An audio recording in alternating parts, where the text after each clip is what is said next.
nice lang.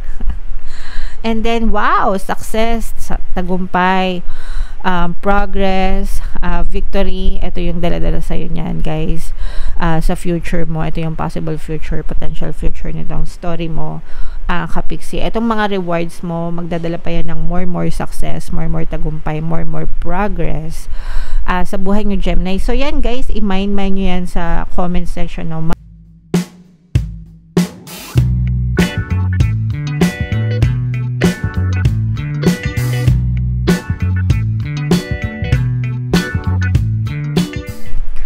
Hello guys, hello Gemini, welcome back to Pinay Pixie Tarot. Ang pamagatang episode natin for tonight is story mo ba to? Ito isang timeless reading para sa Gemini, Sun, Moon, Rising Sign, and Venus.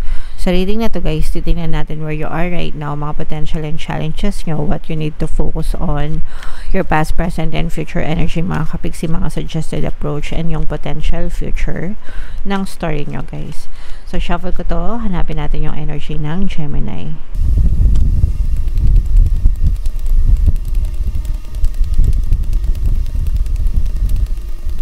Ito guys. So, Gemini, kayo ay represent ng Queen of Swords sa ating spread. General reading lang guys. Pwede mag-resonate, pwede hindi. Kung ano na lang yung naka-resonate sa inyo guys, take that message.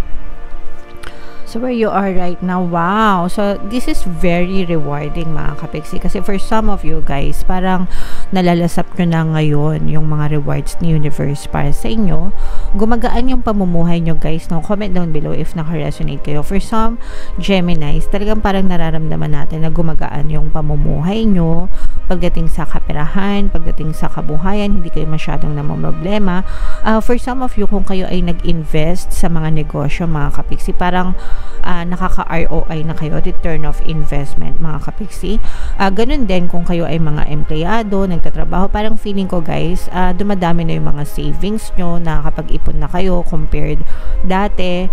Meron kayong naiitago guys, meron kayong madudukot sa panahon ng mga emergency, ganyan, and parang parang hindi na kayo masyadong nagwo-worry sa inyong kaperahan, no?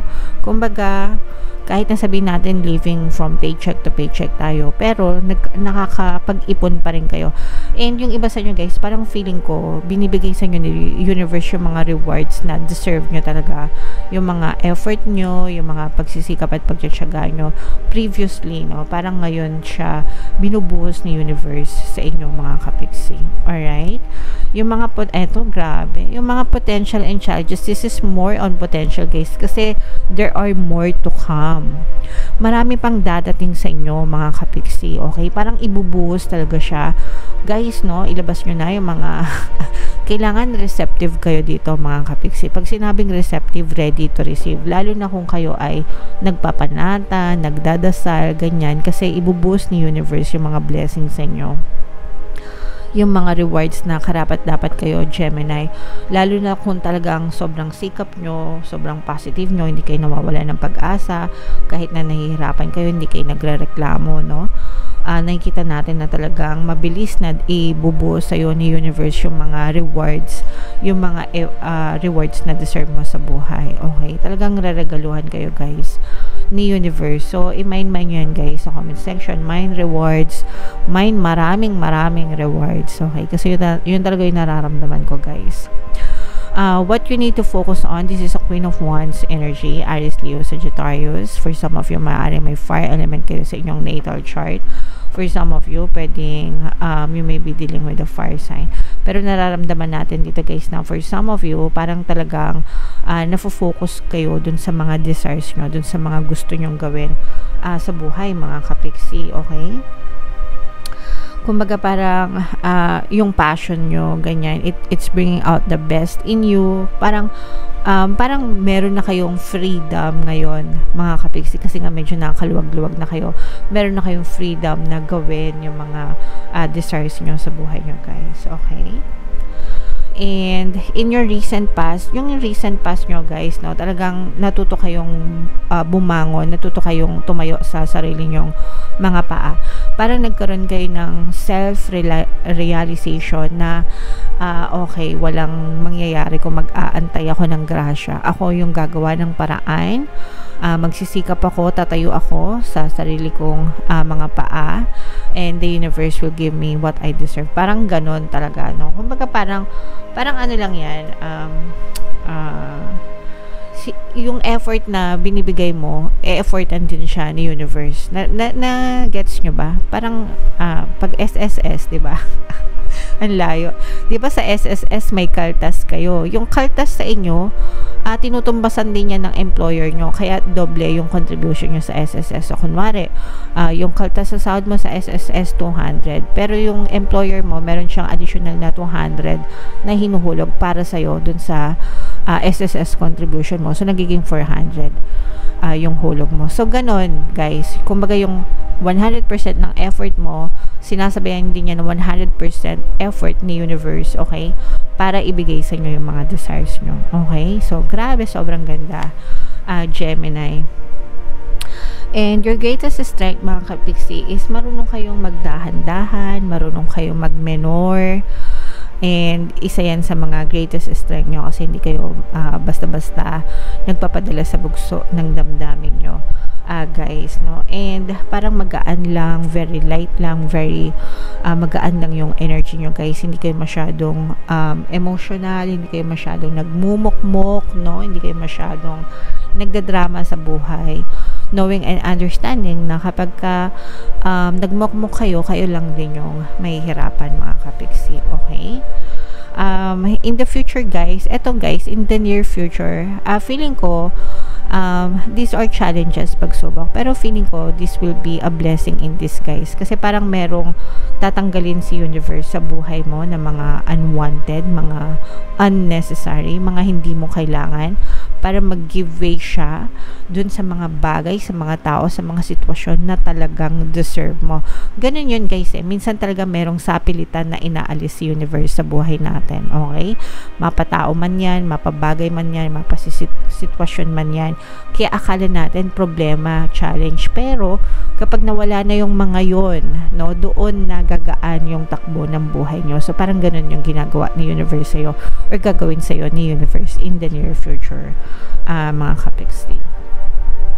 Suggested approach, guys, this is a King of Cups energy, water sign energy, Cancer, Pisces, Scorpio. Pwedeng may water element ka sa iyong natal chart, or you may be dealing with a water sign. Pero sinasabi dito, guys, na samahan mo rin ng love and care yung ginagawa mo. Kasi kapag gusto mo yung ginagawa mo, if you love what you do, mga kapiksi, sabi nga, diba, if you love what you do, you'll never have to work every single day. Kasi parang natural siya na gusto mo, mahal mo siya, pinapahalagahan mo, vinavalue mo, no? And eventually, money follows. Ganun talaga yan. Pag gusto nyo yung ginagawa nyo, money follows, mga kapiksi. Alright? And what you need to know, ito naman, air sign. So, dito, guys, nakikita natin na parang sinasabi sa inyo ni universe na balansehin mo yung isip at puso mo. Okay? Kailangan yan palagi, 50-50, guys, yung isip natin, yung puso natin, palaging sila combo, no? Match, package. Dapat palaging balanse yung isip natin at saka yung puso natin, mga kapiksi. Your hopes and fears, this is more on hopes, guys, kasi parang nakikita mo yung old, parang guys, ito, parang makikita mo yung old self mo versus dun sa new self mo, okay? Tas parang kakausapin mo yung sarili mo na, diba, sabi ko sa'yo, kaya mo diba? Parang ganon yung sinasabi ng old self mo. Tapos yung new self mo naman, parang sinasabi dun sa old self mo, diba, nakaya natin. May ganun ba kayo, guys? May mga ganung moments ba kayo? Maganda talaga yung nag-mirror to kayo, kinakausap nyo yung sarili nyo, guys. Positive self-talk, diba? Kausapin nyo yung sarili nyo. So, yung ganun yung nararamdaman ko sa inyo. Parang, kinakausap nyo yung sarili nyo na sinasabi nyo sa sarili nyo, diba? Sabi ko sa'yo, kaya mo diba? Parang mga ganun, okay? Wow, nice lang. And then, wow, success, tagumpay, progress, victory. Ito yung dala-dala sa'yo niyan, guys. sa future mo. Ito yung possible future, potential future nitong story mo, kapiksi. Itong mga rewards mo, magdadala pa yan ng more success, more tagumpay, more progress sa buhay nyo, Gemini. So yan guys, i-mind nyo yan sa comment section, no? Mind success, mind tagumpay, mind rewards, mind maraming rewards from the universe. Okay? So, comment down below guys if naka-resonate kayo. Muna tayo ng isa pa dito guys. Habang shuffle ko to, panoorin nyo muna yung video natin regarding sa ating paano mag-manifest ng abundance video course. Kapiksi, sawa ka na ba sa mga struggles at hirap sa buhay mo? Masipag ka ba at masikap sa buhay ngunit hindi ka pa rin umaasenso? Ilang beses ka na bang nag-attempt mag-negosyo at mag-invest pero palagi ka pa rin nalulugi? Sa pagkakataon na ito ay maaaring may subconscious beliefs ka na nagiging balakid sa iyong pag-unlad at pagyaman. Introducing, paano mag-manifest ng abundance video course. Dito ay matututunan mo ma-overcome ang mga balakid mo para tuluyan ka ng umunlad, umasenso, sumagana, maging matagumpay, successful at maswerte sa iyong kabuhayan, pera, trabaho, negosyo sa labi at kaperahan ng bonggang-bongga. Dali, mag-send na ng email sa pinoypixie@gmail.com at simulan na ang iyong pagyaman ngayon. Alright, so sa lahat ng gusto mag-avail ng course guys, meron tayong freebie, free 3-in-1, pampaswerte sa subliminal, pampaswerte sa pera, sa buhay at sa love life, worth 1,500 until August 31 sa lahat ng mag-avail ng course. Kaya mag-avail na kayo guys, sobrang ganda. And meron din tayong bagong course, paano mawala ang third party at magkaroon ng harmonious na relationship para mawala yung mga kabit ng jowa nyo guys. 30% discount naman yan until August 31, so i-avail nyo na. Align your life mga kapiksi. What is no longer in alignment with who you truly are? Ibig sabihin nito guys, i-let go nyo na, no, yung mga negative nyo, kasi very positive na kayo guys, no? Kailangan naka-align na kayo sa positivity, naka-align na kayo sa mga desires nyo, and yung mga nega, no, magbabay na kayo dyan. That's not who you are, no? You are a very positive person, you are very loved, you are rewarded, you are taken care of by the universe. Ikaw yon, that's you, no? You are a child of God, kapiksi, you are loved. Okay, so dapat ganun lang din yung palagi mong iniisip at palagi mong nararamdaman. So wag ka na mag-emo, magbabay ka na sa old version mo na reklamador, nega, stressed, worried. Hindi ka ganon, okay? Hindi ka na ganon, kapiksi. Alright?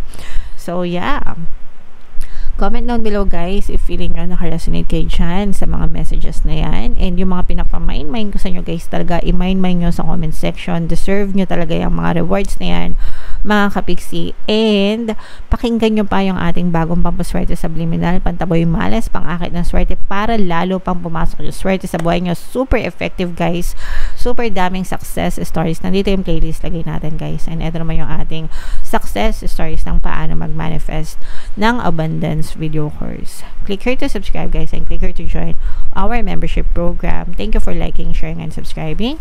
See you again next time. I love you all guys. Have a nice day. Bye-bye.